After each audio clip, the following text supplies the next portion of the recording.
জুলাই ঘোষণাপত্রের খসড়া চূড়ান্ত ৫ আগস্ট ঘোষণা। কাল নতুন বাংলাদেশের ইশতেহার ঘোষণা এনসিপির। নির্বাচন হতে হবে জুলাই সনদের ভিত্তিতে। যারা নতুন নতুন তত্ত্ব নিয়ে হাজির হচ্ছেন তারা গণতন্ত্রে বিশ্বাসী নয়, মন্তব্য আমির খসরুর। ফ্যাসিস্টদের ঐক্যবদ্ধভাবে প্রতিহতের আহ্বান নজরুল ইসলাম খানের। আওয়ামী লীগ অপকর্ম করতে চাইলে ছাড় পাবে না, হুঁশিয়ারি স্বরাষ্ট্র উপদেষ্টার। জুলাই গণহত্যা মামলায় শেখ হাসিনার বিরুদ্ধে সূচনা বক্তব্য উপস্থাপন কাল। কক্সবাজারের রশিদনগরে ট্রেনের ধাক্কায় সিএনজি অটোরিকশা চালক সহ ৫ জন নিহত। রেল কর্তৃপক্ষের অবহেলার প্রতিবাদে বিক্ষোভ। দেখছিলেন ক্রাউন সিমেন্ট সংবাদ শিরোনাম। জুলাই ঘোষণাপত্রের খসড়া চূড়ান্ত ৫ আগস্ট জাতির সামনে উপস্থাপন করা হবে জানিয়েছেন প্রধান উপদেষ্টার প্রেস সচিব শফিকুল আলম। শনিবার প্রধান উপদেষ্টার প্রেস সচিব তার ভেরিফাইড ফেসবুক পেজে বিষয়টি নিশ্চিত করেছেন। ফেসবুক পোস্টে তিনি আরও জানান, এরই মধ্যে অন্তর্বর্তীকালীন সরকার জুলাই ঘোষণাপত্রের খসড়া চূড়ান্ত করেছে। আগামী মঙ্গলবার ৫ই আগস্ট বিকেল ৫টায় গণ অভ্যুত্থানের সকল পক্ষের উপস্থিতিতে জুলাই ঘোষণাপত্র জাতির সামনে উপস্থাপন করবে অন্তর্বর্তীকালীন সরকার। শিগগিরই জুলাই ঘোষণাপত্র প্রকাশের বিস্তারিত জানানো হবে বলেও তার পোস্টে উল্লেখ করেন প্রধান উপদেষ্টার প্রেস সচিব শফিকুল আলম। দেশে আর ফ্যাসিবাদের উত্থান হবে না, ফ্যাসিবাদের বিরুদ্ধে মানুষকে আর আন্দোলন করতে হবে না, আশা তথ্য সম্প্রচার উপদেষ্টা মাহফুজ আলমের। সকালে তথ্য সম্প্রচার মন্ত্রণালয় আয়োজিত পুনর্জাগরণ র্যালির সমাপনী বক্তব্যে তিনি কথা বলেন। তথ্য সম্প্রচার উপদেষ্টা বলেন, যে আকাঙ্ক্ষা নিয়ে জুলাই অভ্যুত্থান হয়েছিল তার দালিলিক একটা প্রমাণ থাকা দরকার, আর এজন্যই জুলাই ঘোষণাপত্র দেয়া হবে। তিনি বলেন, মানুষের আকাঙ্ক্ষা ছিল যে বাংলাদেশ পরিবর্তিত হবে, এর রূপকল্প জুলাই ঘোষণাপত্রে থাকবে। এই ঘোষণাপত্রে সবগুলো দলের স্বাক্ষরের প্রয়োজন পড়বে কি না তা সময় বলে দেবে। তিনি জানান, যে যে গুরুত্বপূর্ণ বিষয়গুলো ভবিষ্যৎ বাংলাদেশের জন্য জরুরি তার সবই এই ঘোষণাপত্র বা সনদে সন্নিবেশিত থাকবে। এই ঘোষণাপত্রে জুলাই আন্দোলনে অংশগ্রহণকারীদের স্বীকৃতি থাকতে পারে বলেও আভাস দেন তথ্য উপদেষ্টা।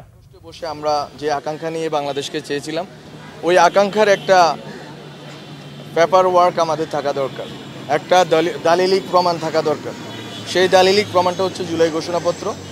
এবং জুলাই ঘোষণাপত্রে ওই আমাদের যে আকাঙ্ক্ষাটা ছিল, আমাদের যে তীব্র যে একটা আকাঙ্ক্ষা ছিল যে বাংলাদেশ পরিবর্তিত হবে, সেটার একটা রূপকল্প জুলাই ঘোষণাপত্রে থাকবে।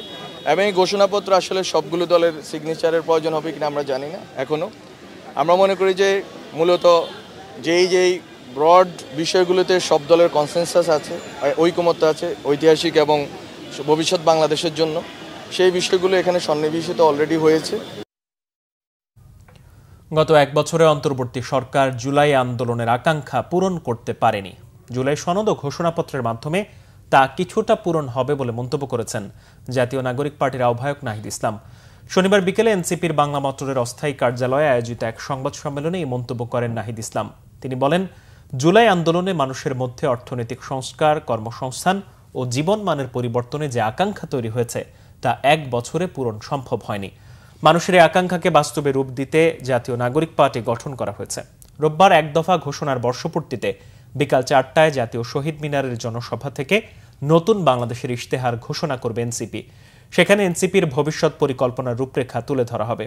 এ সময় জুলাই সনদের সাংবিধানিক স্বীকৃতি দাবি করেন এনসিপির আহ্বায়ক। বলেন, এই সনদের ভিত্তিতেই পরবর্তী সংসদ নির্বাচন আয়োজিত হবে। এছাড়া বৈষম্য বিরোধী সমন্বয়ক পরিচয়ে কেউ চাঁদাবাজি করলে তার বিরুদ্ধে কঠোর ব্যবস্থা নিতে প্রশাসনের প্রতি আহ্বান জানান। জুলাই গণ অভ্যুত্থানের যে আকাঙ্ক্ষা ছিল, জুলাই সনদের মাধ্যমে হয়তো এটার আংশিক প্রাপ্তি আমরা পাবো, যে দেশের একটা গণতান্ত্রিক সংস্কার হচ্ছে। আমরা বলেছি যে জুলাই সনদের আইনি ভিত্তি থাকতে হবে, জুলাই সনদের ভিত্তিতেই পরবর্তী নির্বাচনটি হতে হবে। আমরা নির্বাচিত সংসদের হাতে এই সংস্কার কার্যক্রম ছেড়ে দেব না, বরং জুলাই সনদের ভিত্তিতেই আগামীর সংসদ গঠিত হবে বা গণপরিষদ গঠিত হবে। বিএনপির স্থায়ী কমিটির সদস্য আমির খসরু মাহমুদ চৌধুরী বলেছেন, যারা নতুন নতুন তত্ত্ব নিয়ে হাজির হচ্ছেন তারা সংসদীয় গণতন্ত্রে বিশ্বাস করে না। শনিবার বিএনপির ভাইস চেয়ারম্যান ও সাবেক মন্ত্রী আব্দুল মান্নানের স্মরণ সভায় আমির খসরু বলেন, শেখ হাসিনা পালিয়ে যাবার পর দেশের মানুষের যে আশা জেগেছে তা ধারণ করতে না পারলে কোনো রাজনীতিবিদ বা রাজনৈতিক দল জনগণ থেকে বিচ্ছিন্ন হয়ে যাবে। রাজনীতি না বদলালে কোনো সংস্কারেই কাজ হবে না বলেও মন্তব্য করেন আমির খসরু মাহমুদ। তিনি বলেন, সংসদীয় গণতন্ত্রের মাঝে চেক অ্যান্ড ব্যালেন্স সব আছে।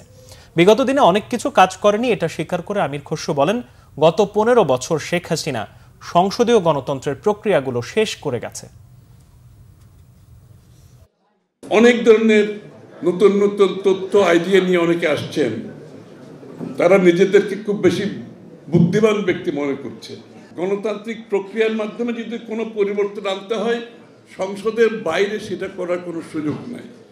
যারা এই কথাগুলো বলে আজকে বাংলাদেশের আগামী দিনের গণতান্ত্রিক প্রক্রিয়াকে বাধাগ্রস্ত করতে চাচ্ছে, নির্বাচনকে বাধাগ্রস্ত করতে চাচ্ছে, তারা গণতন্ত্রে বিশ্বাস করে না। যেই সমস্ত দেশে বিপ্লব উত্তর যে সমস্ত দেশে যারা যত তাড়াতাড়ি গণতান্ত্রিক প্রক্রিয়ায় ফিরে যেতে পেরেছে, সেই দেশগুলো ভালো করছে, সেই দেশগুলো উন্নয়নের দিকে যাচ্ছে। আর যেই দেশগুলো বিপ্লবের পরে দীর্ঘ সময় নিয়ে নিজেদের মধ্যে দ্বিধাদ্বন্দ্বে লিপ্ত হয়েছে, সেই দেশগুলো সিভিল ওয়ারের মধ্যে গেছে, বিভক্তির মধ্যে গেছে, এবং অর্থনৈতিকভাবে সেই দেশগুলো ধ্বংস হয়ে গেছে।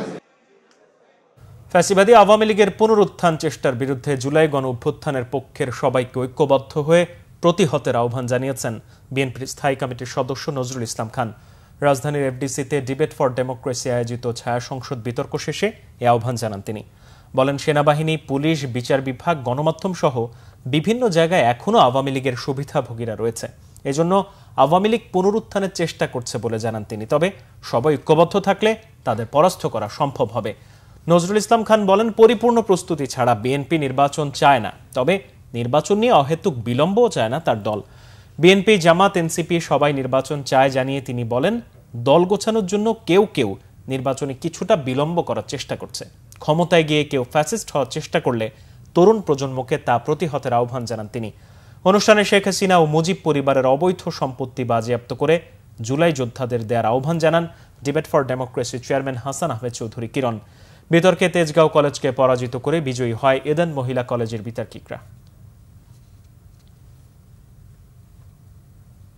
আইনশৃঙ্খলা পরিস্থিতি স্বাভাবিক রাখা অনেক কঠিন কাজ বলে অসহায়ত্ব প্রকাশ করেছেন স্বরাষ্ট্র উপদেষ্টা জাহাঙ্গীর আলম চৌধুরী।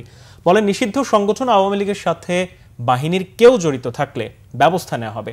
থানার সার্বিক কার্যক্রম পরিদর্শনে শনিবার সকালে রাজধানীর মোহাম্মদপুর থানায় যান স্বরাষ্ট্র উপদেষ্টা জাহাঙ্গীর আলম চৌধুরী।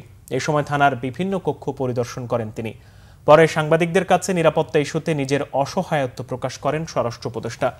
আওয়ামী লীগের বিভিন্ন গোপন বৈঠকের বিষয়ে তিনি বলেন, নাশকতার অপচেষ্টা শক্ত হাতে দমন করা হবে। এর সাথে যে বাহিনীর সদস্য জড়িত থাকুক কাউকে ছাড় দেয়া হবে না।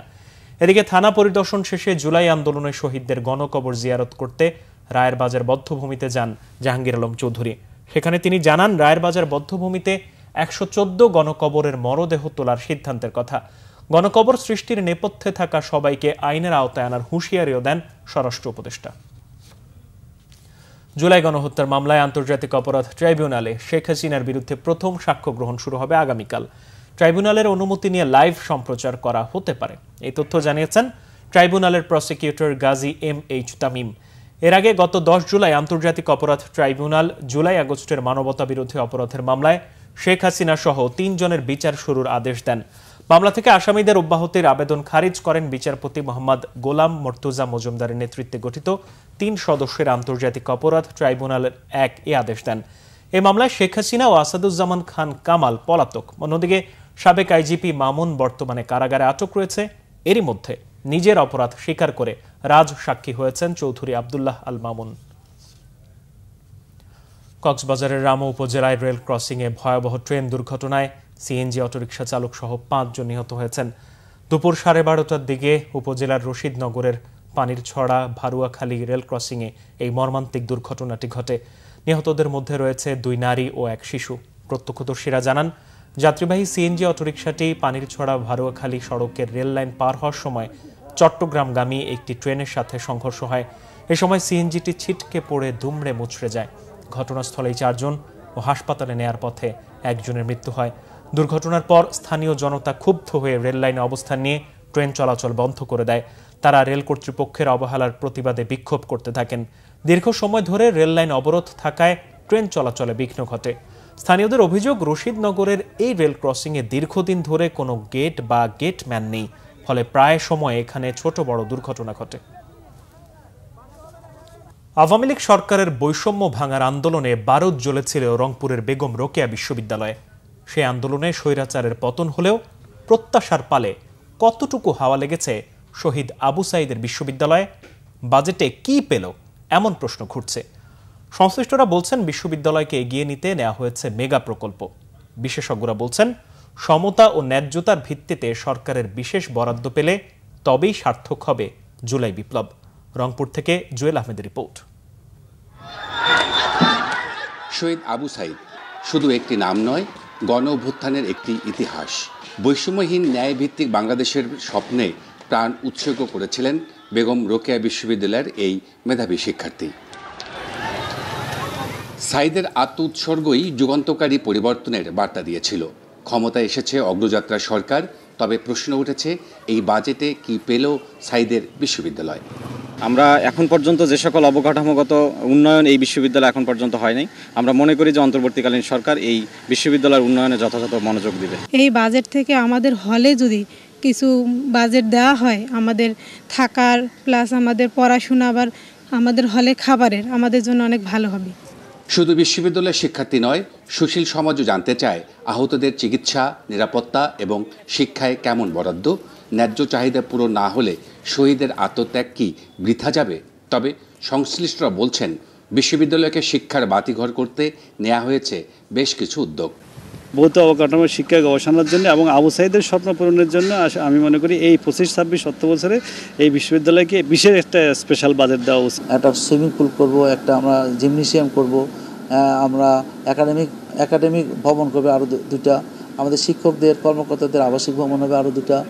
তো এই যে আমাদের পরিকল্পনাগুলো, এটা এই 1000 কোটি টাকার মধ্যে অলরেডি সাবমিট করা হয়েছে। 2026-27 অর্থ বছরে অধিকতর উন্নয়ন প্রকল্প বাস্তবায়নে বিশ্ববিদ্যালয় কর্তৃপক্ষ 1000 কোটি টাকার প্রকল্প তৈরি করলেও শিক্ষার্থীদের দাবি শহীদ সাঈদের নামেই স্থাপন হোক একটি গবেষণা কেন্দ্র, বরাদ্দ বাড়ুক উন্নয়নে, নয়তো ন্যায়ভিত্তিক বাংলাদেশ কেবলই থাকবে কাগজে কলমে। জুয়েল আহমেদ, বাংলা ভিশন, রংপুর। স্বপদে বহাল সহ 7 দফা দাবি জানিয়েছেন আল আরাফা ইসলামী ব্যাংকের চাকরিচ্যুত কর্মকর্তারা। জাতীয় প্রেস ক্লাবে এক সংবাদ সম্মেলনে আল আরাফা ইসলামী ব্যাংকের কর্মকর্তারা অভিযোগ করেন আল আরাফা ইসলামী ব্যাংকের 547 জন স্থায়ী অস্থায়ী কর্মকর্তাকে আইন বহির্ভূতভাবে চাকরিচ্যুত করা হয়েছে। তারা 64 জেলার ব্যাংকের বিভিন্ন শাখায় কর্মরত ছিলেন। জানান বেশিরভাগ কর্মকর্তার চাকরির বয়স 3 থেকে 4 বছর।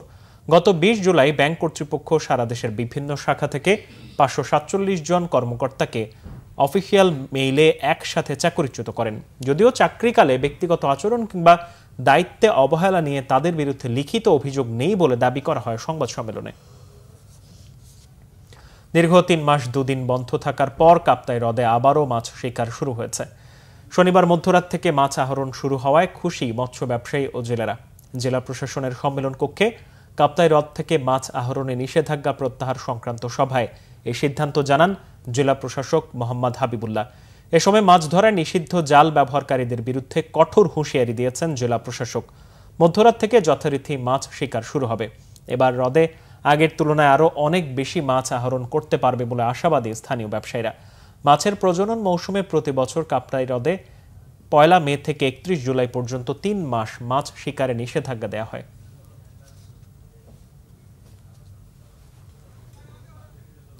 দেশের বিভিন্ন জায়গায় আরো কিছু খবর নিয়ে এবার একটি ডেস্ক রিপোর্ট। মুন্সিগঞ্জের শ্রীনগরে ধর্ষণের শিকার অসুস্থ শিশুর চিকিৎসা ও খোঁজ খবর নিতে ঢাকা মেডিকেল কলেজ হাসপাতালের ওয়ান স্টপ ক্রাইসিস সেন্টার পরিদর্শন করেছেন বিএনপির কেন্দ্রীয় নেতারা। উপস্থিত ছিলেন জাতীয় নির্বাহী কমিটির স্বেচ্ছাসেবক বিষয়ক সম্পাদক মীর শরাফত আলী সপু এবং স্বাস্থ্য বিষয়ক সম্পাদক ডাক্তার রফিকুল ইসলাম। রাজধানীর উত্তরার মাইলস্টোন স্কুল অ্যান্ড কলেজে বিমান দুর্ঘটনায় নিহত ফরিদপুরের আলফাডাঙ্গার শিক্ষার্থী রাইসামণি পরিবারের সদস্যদের সমবেদনা জানিয়েছে বিমান বাহিনীর প্রধানের একটি প্রতিনিধি দল।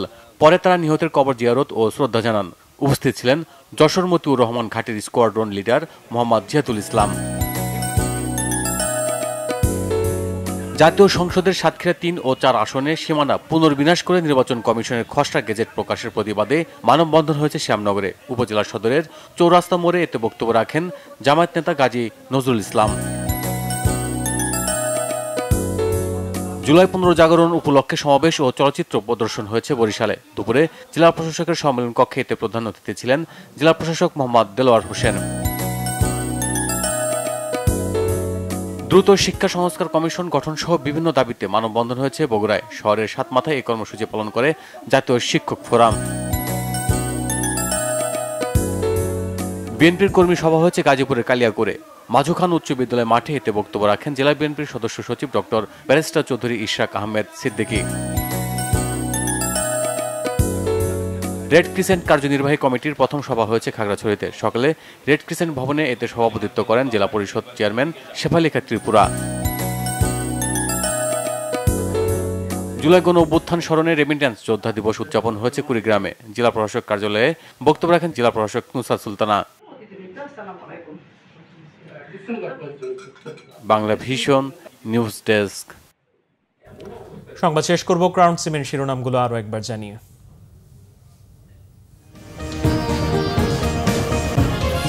জুলাই ঘোষণাপত্রের খসড়া চূড়ান্ত, 5 আগস্ট ঘোষণা। কাল নতুন বাংলাদেশের ইশতেহার ঘোষণা এনসিপির। নির্বাচন হতে হবে জুলাই সনদের ভিত্তিতে। যারা নতুন নতুন তত্ত্ব নিয়ে হাজির হচ্ছেন তারা গণতন্ত্রে বিশ্বাসী নয়, মন্তব্য আমির খসরুর। ফ্যাসিস্টদের ঐক্যবদ্ধভাবে প্রতিহতের আহ্বান নজরুল ইসলাম খানের। আওয়ামী লীগ অপকর্ম করতে চাইলে ছাড় পাবে না, হুঁশিয়ারি স্বরাষ্ট্র উপদেষ্টার। জুলাই গণহত্যা মামলায় শেখ হাসিনার বিরুদ্ধে সূচনা বক্তব্য উপস্থাপন কাল। কক্সবাজারের রশিদনগরে ট্রেনের ধাক্কায় সিএনজি অটোরিকশা চালক সহ 5 জন নিহত।